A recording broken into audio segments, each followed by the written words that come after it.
ঘুম ভেঙেছে মধ্যপ্রাচ্যের কুম্ভকর্ণ সৌদি আরবের। ইসরায়েলি হামলায় লেবানন ও গাজা পড়লেও অনেকটাই নীরব রিয়াদ। ইরান ও ইসরায়েলে হামলা চালানোর পর মুখে কুলু পেটে বসেছিল দেশটি, তবে এবার বোধহয় সৌদির ঘুম ভাঙল।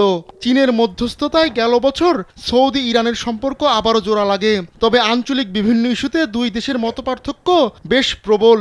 সৌদি আরব প্রতিবেশীদের সঙ্গে ভালো সম্পর্ক চাইলেও রিয়াদ চায় না তেহরান তাকে ছাড়িয়ে যাক। এজন্য তেহরান বিরোধী জোটেও রিয়াদকে দেখা গেছে বারবার। আর তাই প্রতিরোধ যোদ্ধাদের প্রধান হাসান নাসরুল্লাহ নিহত হওয়ার পাল্টা প্রতিক্রিয়ায় ইসরায়েলে ইরান হামলা চালালেও চুপ ছিল সৌদি। তবে এবার হুঁশ ফিরেছে দেশটির। বৃহস্পতিবার সৌদির পররাষ্ট্রমন্ত্রী ফয়সাল বিন ফারহানের সঙ্গে ইরানের প্রেসিডেন্ট মাসুদ পেজেশকিয়ানের সাক্ষাতে তাই স্পষ্ট হয়েছে।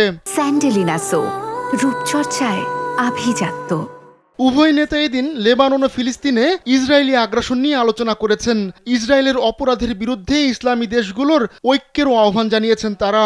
কাতারে এশিয়ান কোঅপারেশন ডায়ালগ সামিটের এক ফাঁকে এই আলোচনা হয়। সম্মেলনে মুসলিম দেশগুলোর সঙ্গে সম্পর্ক বাড়ানোর ব্যাপারে জোর আরোপ করেন পেজেশকিয়ান। তিনি বলেন, সৌদি আরবের মতো মুসলিম দেশ যাদেরকে আমরা ভাই বলে মনে করি, তাদের উচিত মতভেদ পাশ কাটিয়ে ঐক্যবদ্ধ হওয়া। সৌদি আরবের পররাষ্ট্রমন্ত্রীও ইরানের সঙ্গে সম্পর্ক বাড়ানোর ব্যাপারে জোর আরোপ করেন। ইসরায়েল পুরো অঞ্চলে যুদ্ধ ছড়িয়ে দেওয়ার পায়তারা করছে বলেও ইঙ্গিত দেন ফয়সাল বিন ফারহান।